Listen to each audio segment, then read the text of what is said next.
to the facts of that particular case, I am considering section 52(2).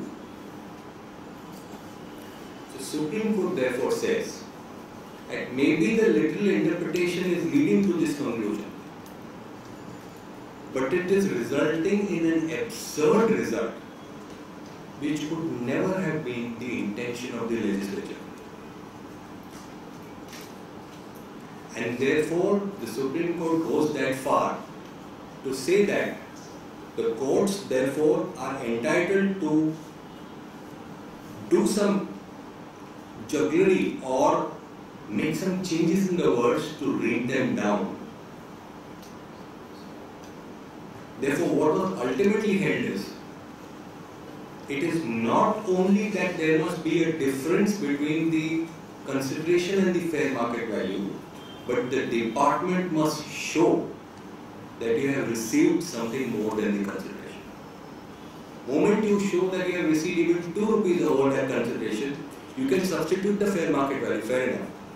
But the department has to demonstrate and show that the assessee has received something over and above the consideration.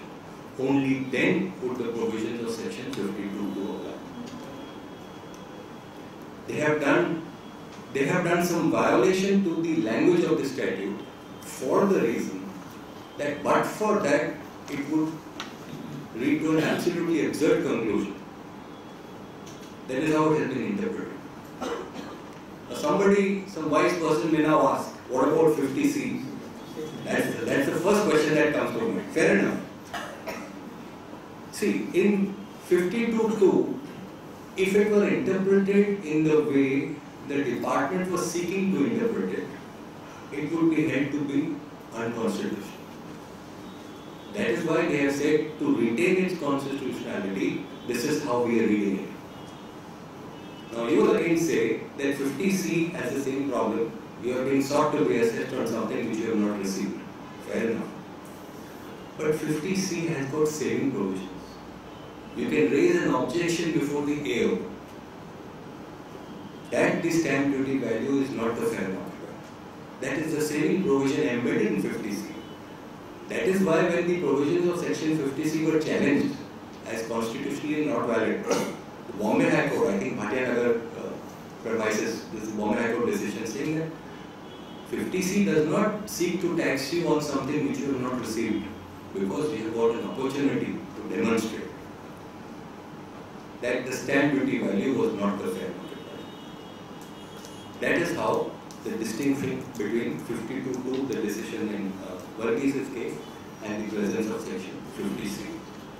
I am told this 43C, this petition has been submitted by the Bombay High Court challenging the similar provision of 50C. Even if it has been admitted, I think the result should be the same.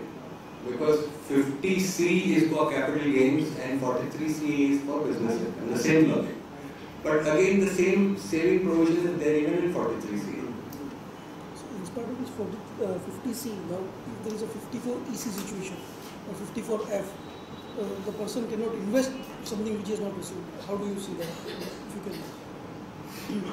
We are going a little beyond, but fair enough. Just No problem. Fine. If I can answer it, I'll answer. Otherwise, I can't answer. Because nobody expects a person to have ready-made answers to everything possibly under the tax. But my personal view, which many people may not like, is that 50C deems the stamp duty value to be the consideration. And 54EC is with reference to how much of the consideration you invest. So, my prima facie view seems to be that you have to go for the gain which you invest. It's the gain which you invest. So, 54EC is the proportion of the consideration which you invest. Correct, but you have to invest the gain. If you invest entire gain, EC bonds, so if you invest entire gain, then you are eligible to entire exemption. But what is the gain? Gain for What is the gain again? 50C. That's the whole. So that is the problem. But then can it not be said that again this interpretation leads to an absurdity and Because law never intended to tax something? No, law is intended to tax it because you are not being able to do otherwise. With the proviso. Accept it. With the proviso, therefore, had the intention of law was that we want to tax it anyway, then the saving proviso should not have been there. The very fact it is there, it means that they don't intend to tax a situation where the consideration is not received. No. In fact, otherwise. The onus is upon you to show and challenge it. And having not succeeded in that process, the consequences according to me should follow.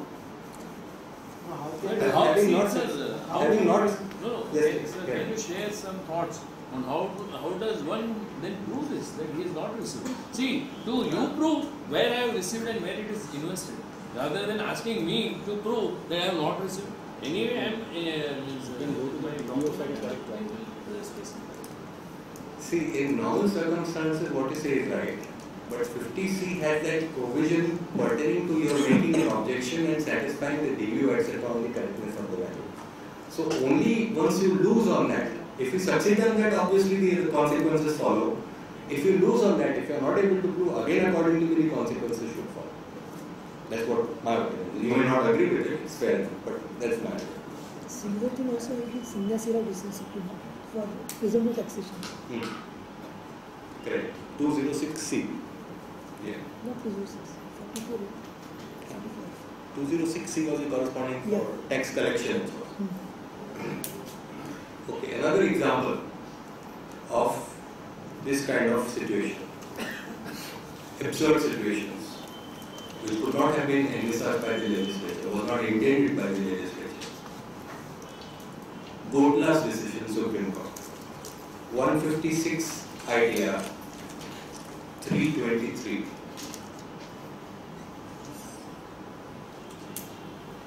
See how these are fundamental decisions which lay down fundamental principles of law.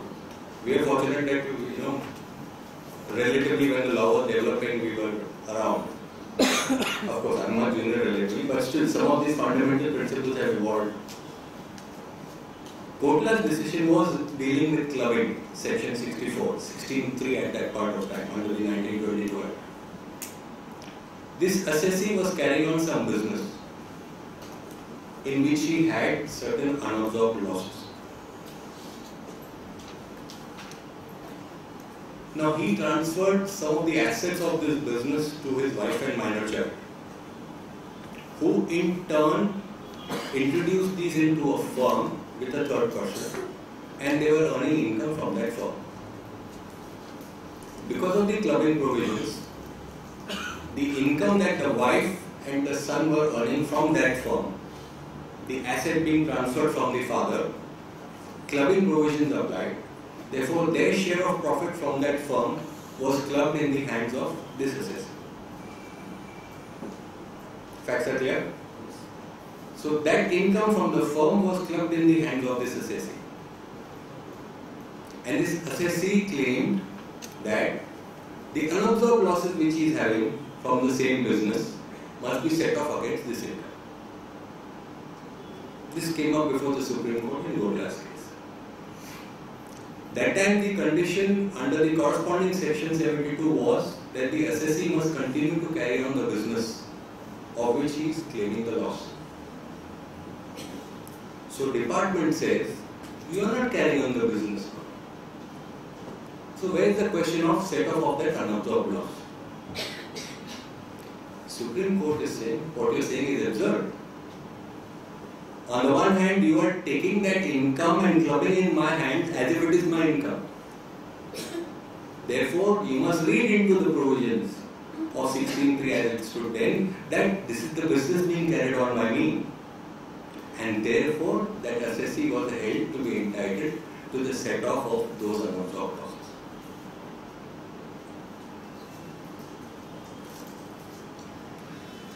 The plain reading of the section would have resulted in an absurd result.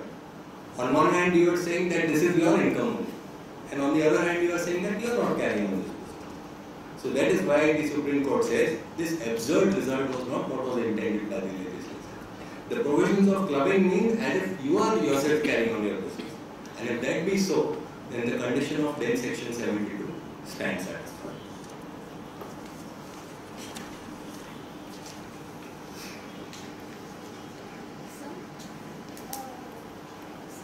Section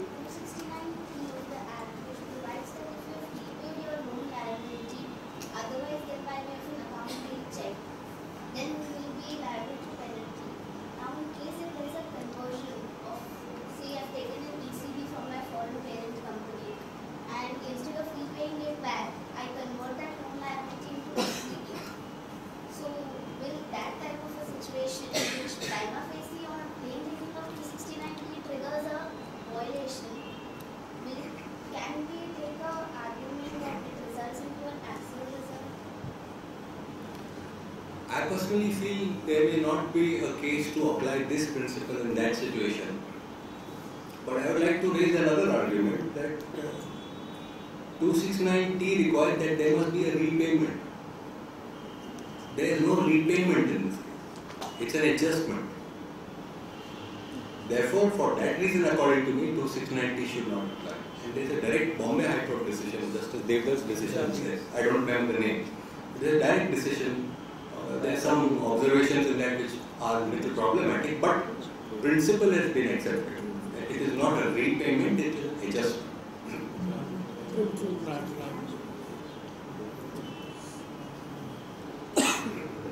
Okay. Another principle is the principle of harmonious construction.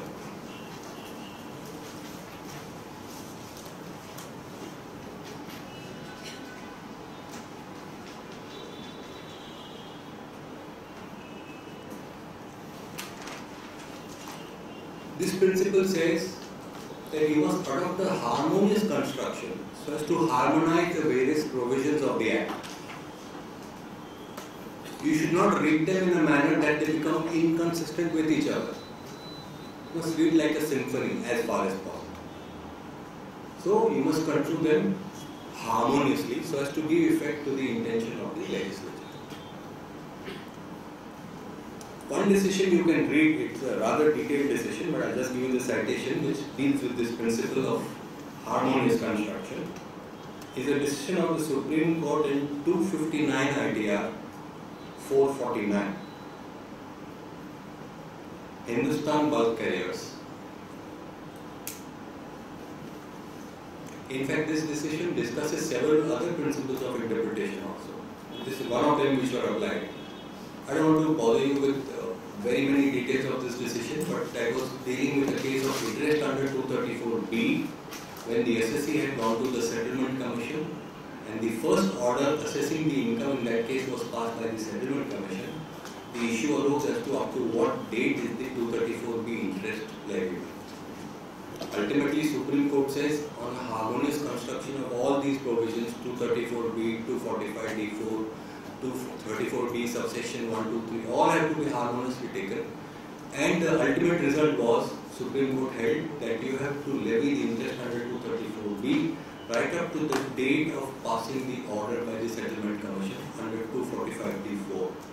The entire period was the period for which the interest was to be levied. Of course, assessee claimed that I am not liable to interest because I do not fit within the scheme of 234B. There is nothing like assessed income, or there is no assessment taking place under 143.3, etc., which are the starting points or the cut-off point for levy of interest under 234B.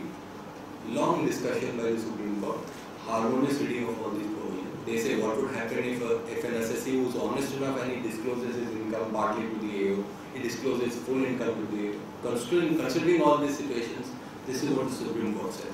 Right? Harmonious construction would lead to this result, that the interest would be payable right up to the date of the Settlement Commission order.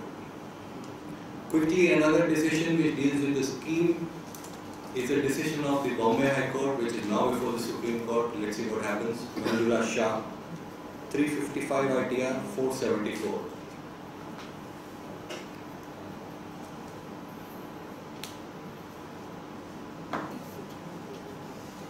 This was a case of how do you apply indexation in section 47 cases. Suppose I get a gift or I get an asset under a will. 49 says you have to take the cost of the original owner. 242A says that you have to take the period of the original owner. But the department was saying that you are not to get indexation from the first date. You have to get indexation only from the date on which you got the asset, because that is the date from which you held that asset. So, Bombay High Court has said you need a harmonious construction of these provisions, otherwise it makes no sense. If you have to take the original cost, you have to include the original period. Why not to allow the indexation? So, this is an example of harmonious construction. This was argued by Hirola and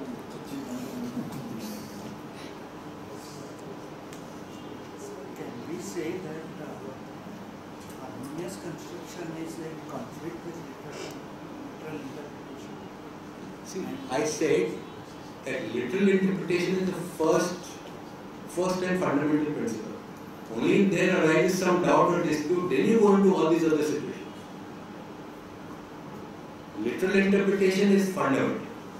Only when there is some doubt, some ambiguity, then you resort to all these other principles: harmonious, liberal construction, exemption provisions, how you will interpret, harmonious construction. All these will come only if first principle does not. These are all really speaking exceptions to the fundamental. And also if there is an absolute. Of course. That's what Kotla's decision was there. So his argument seems to be when literal interpretation says on the date when you hold the asset. No, that is not so. According to me, that is not so. Even the in that case, even the literal interpretation is in favor of the asset. According to me. If you see 242A, it is very clear. You had something else in mind?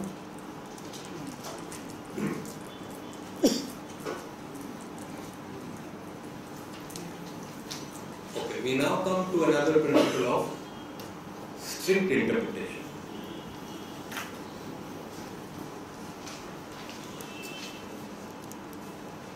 Now, this principle says that since taxing statutes seek to levy a charge, they are imposing a liability upon the subject, upon the taxpayer. That is why they must be very strictly construed, since you are imposing a financial liability. Therefore, unless those provisions which are charging the tax are very clear and you fall within the letter of the law, only then can the tax be levied. Otherwise, no. Example: 229 ITR page 1, Supreme Court.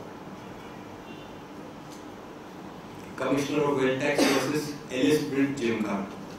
This is Ahmedabad. This is a gym in Ahmedabad. It was dealing with Wealth Tax Act.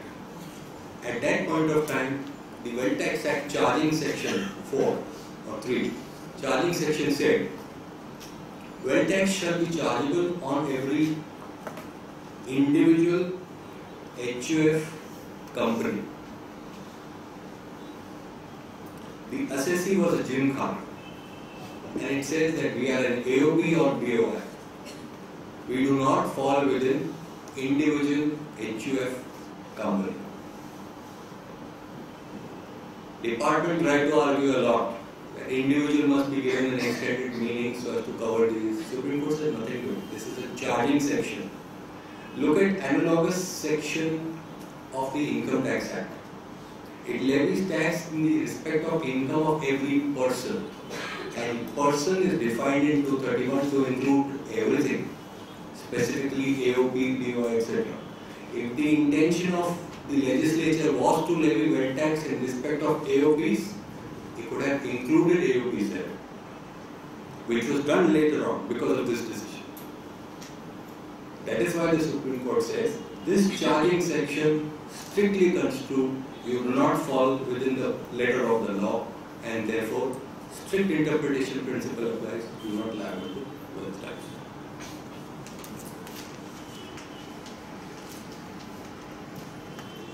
Another decision where this principle was accepted but the decision went against. 83 ITR, page 346. The fundamental decisions. Possibly some of the youngsters may not have thought of these issues. We compute our incomes, we compute the income tax, we add surcharge, we add education cess, etc., etc. But has somebody thought of it that the charging section 4 levies income tax? So what happens to surcharge? What happens to education cess? Where do you get these from? Somebody in those good old days challenged. Yes, charging section says tax. So where is surcharge? No charge, no surcharge can be levied. That's what the SSCs argued at that point of time. Supreme Court said yes, we accept your principle. Fundamental principle is charging section must be construed strictly. But they said, you go into the meaning of surcharge. What is surcharge? They have given certain meanings, certain definitions of surcharge. Which they say surcharge is nothing but an additional tax. Therefore, it falls within the expression income tax. That is how today you pay surcharge. Were it not for this decision, surcharge would not be paid. But yes, it upholds the principle of strict interpretation only because they could convincingly say that income tax includes surcharge. That is why the surcharge has been upheld.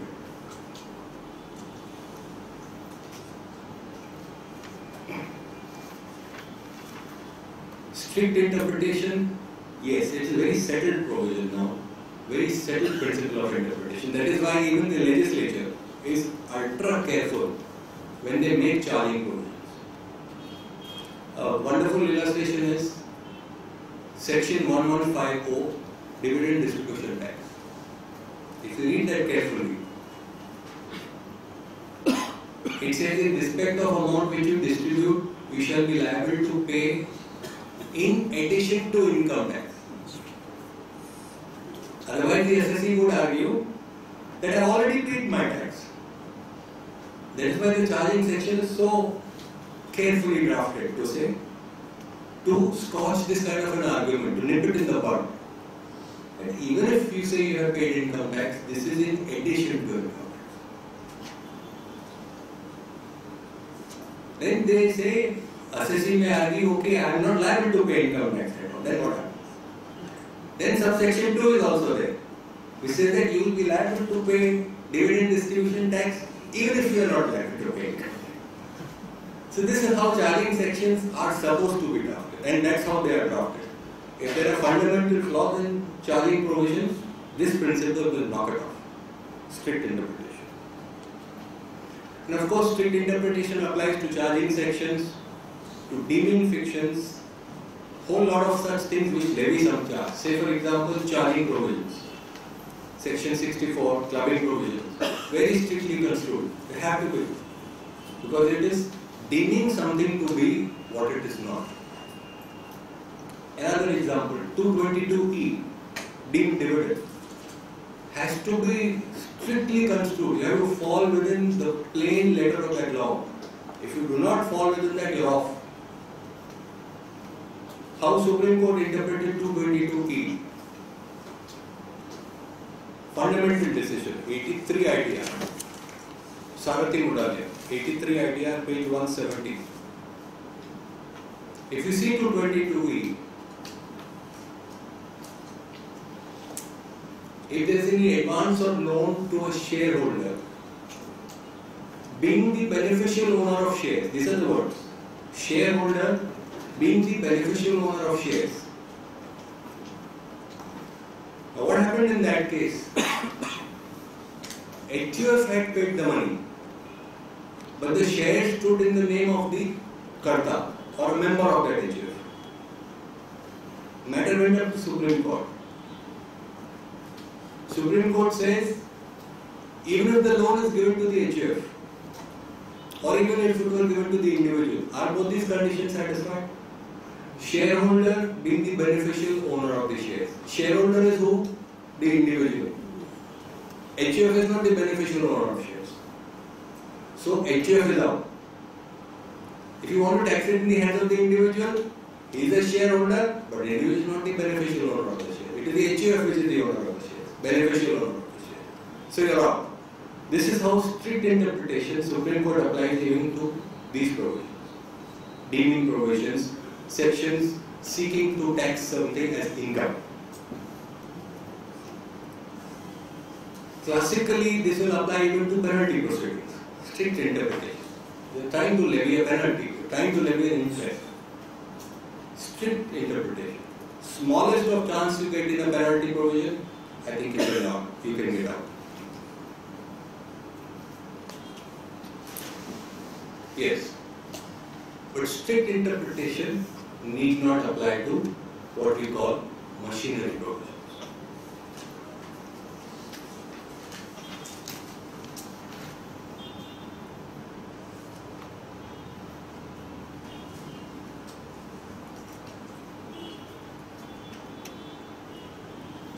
machinery provisions are just aids. They are mere helpmates in the process of administration of justice. Therefore, they need not be construed so strictly.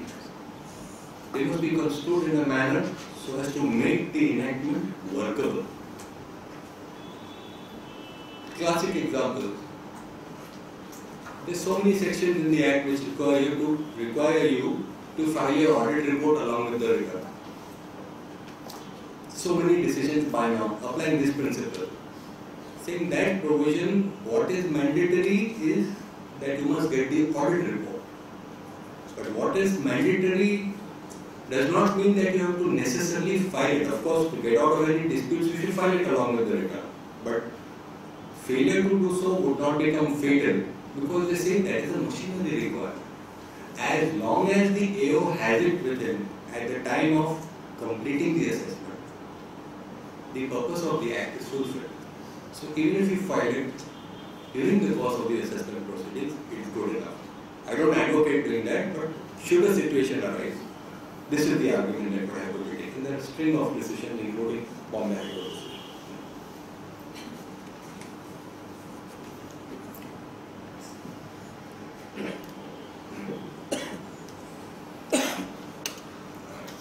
Another principle of liberal or beneficial interpretation. If there is some doubt or ambiguity, again, this is fundamental for all these other principles.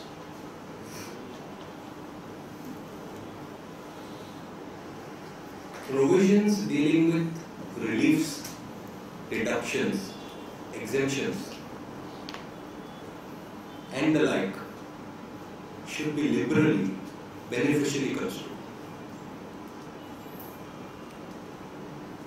Classic example.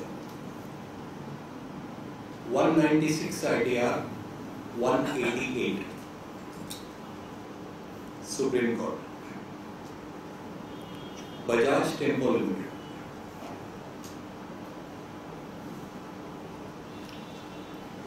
We are all aware 80IA and so many other provisions have a condition that the new undertaking should not have been formed by the transfer of an asset if it is used earlier or from another undertaking. Requirement B, it must be newly established industrial undertaking. It should not be formed by the transfer of any asset. The grandfather of all 80IA section 15C in the 1922 Act, that also had the same requirement. In that case, the assessee took a building on lease and started its undertaking in that leased building. The department argued that you have violated this condition because taking on lease is a transfer. That asset was used by somebody else. You should do in a new business, in a new building premises, in a new premises. Only then you will qualify for the relief under section 15C. Supreme Court laid down the principles. I will quote. A provision in a taxing statute granting incentive for growth and economic development should be construed liberally. A restriction on it too has to be construed so as to advance the objects of the provision and not to frustrate it. Now how they got out of this saying? They say that the section requires the undertaking should not be formed by the transfer of an asset. Formed by the transfer. That means they say it should be so important to the forming of the undertaking.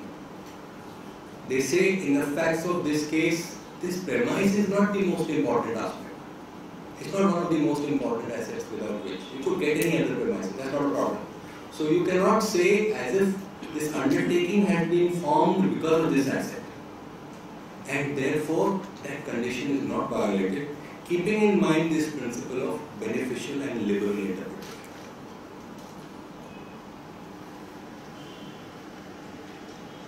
We are running short of time. I'll just give you another decision. 196 ITR 149.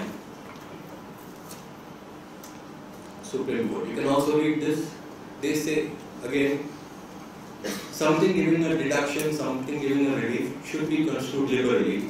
Here the issue was whether in your factory premises, if you have got roads which are connecting your different businesses or buildings over there, can roads be construed as part of building and become eligible for depreciation? Because section 32 allows depreciation only in respect of building, machinery, plant, furniture. What happens to roads? Now there is an amendment in the rules to say that building include road. But that time there was nothing.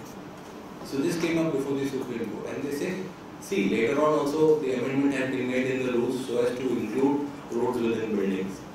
And if it is a part of the entire premises, it is providing access to the buildings. Therefore, keeping in mind the beneficial provisions of construing deduction by way of depreciation, it is to be entitled to the depreciation in respect of the roads.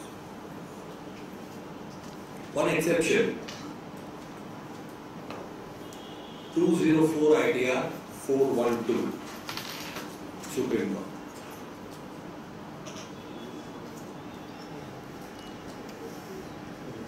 ITR 412.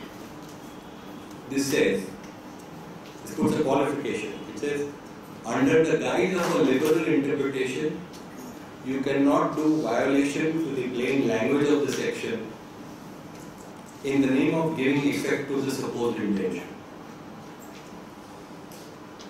Supreme Court, Buddha Raja's case. Again, what was under consideration here is, undertaking should be engaged in the manufacture or production of an article or thing. So the SSC claimed that deduction. And what was the SSC doing? It was constructing a dam. Supreme Court says, you don't manufacture or produce a dam. You construct a dam. So you cannot give that kind of beneficial interpretation. I appreciate very often it is really difficult to reconcile, but it is just that we must have these thoughts, we must have these principles in our mind. They say, when you refer to article or thing, it refers to something movable. Article or thing is something movable. A dam is something immovable. It will not fall within the expression article or thing. Therefore, regardless of your level and interpretation, if the plain words of the statute are saying so, that was never the intention of the legislature to grant the deduction in respect of such construction activities. I think I'll just conclude with one principle of updating interpretation.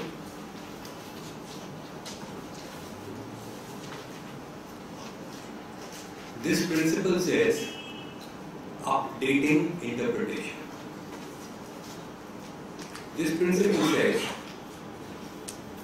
it must be assumed that the Parliament intends the court to apply to an ongoing act.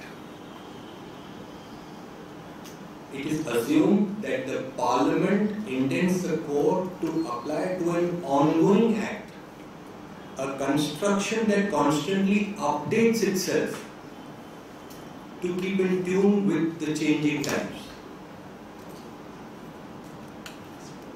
So, law may be enacted 20 years ago. Contract Act is 1872. But you have to interpret it in an updating manner so as to apply itself to the changed conditions, the new technologies, the new social values, the new social whatever. So you have to constantly upgrade the interpretation of a statute. And this principle has been laid down by the Supreme Court in 226 ITR 625, Podar Cement. See how they apply these principles.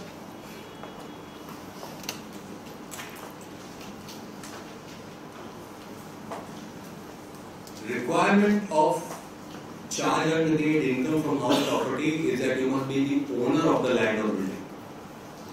Under common law, under general law, you are the owner of an immovable property only if you have a conveyance which is executed and registered under common law.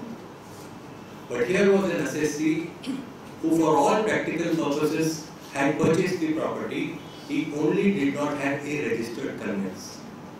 He was in possession of the property, he was enjoying the income therefrom. But he was saying that this is not to be charged under the income from house property. Supreme Court says, applying this updating principle, saying this is the situation nowadays. You must not go by that classical theory of you must be a full technical legal owner. This is construction or interpretation of a taxing statute. And when you are to earn income out of the same, de facto you are enjoying that property. De facto whatever is being earned out of that property is being earned by you. So why should it not be? Just because you are not the technical owner does not mean that you are not to be charged for tax. So though classically the meaning of the expression owner was different, but they have applied the updating interpretation, updating principle to say that nowadays that will not apply. This worked in our favor in Mysore Minerals even for granting depreciation. Relying upon Polar Cements, department in that case said that you are not the owner of the premises. That is also a requirement in section 32. You are not the owner of the premises because you don't have a registered conveyance. This is no. De facto you are the owner, you are using the premises for the purpose of business, you are entitled to the depreciation. I think friends I have had and I have taxed you all enough. It's 8:15. Thank you very much.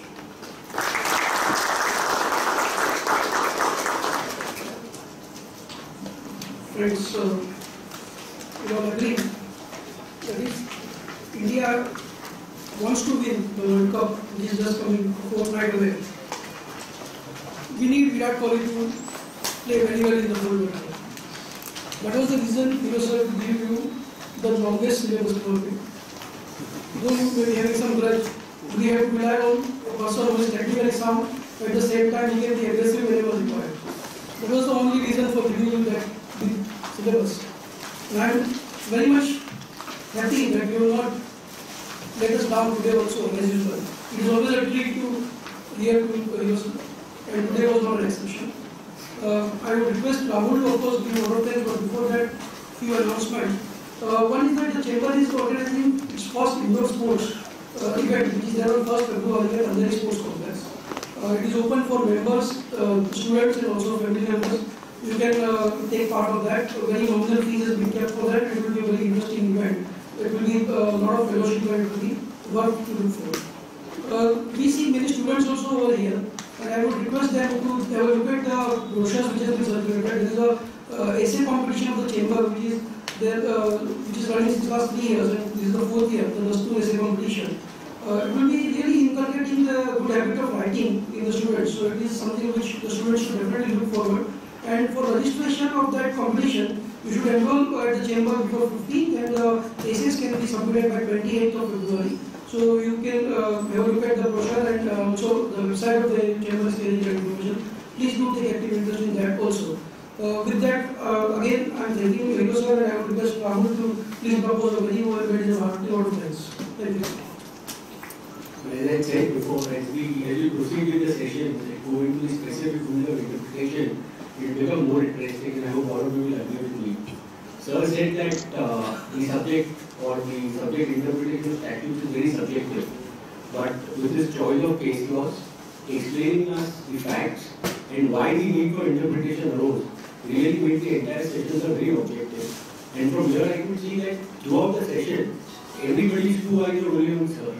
So this was how the session went very well, sir. And therefore on behalf of all the participants, I dedicate a vote of thanks to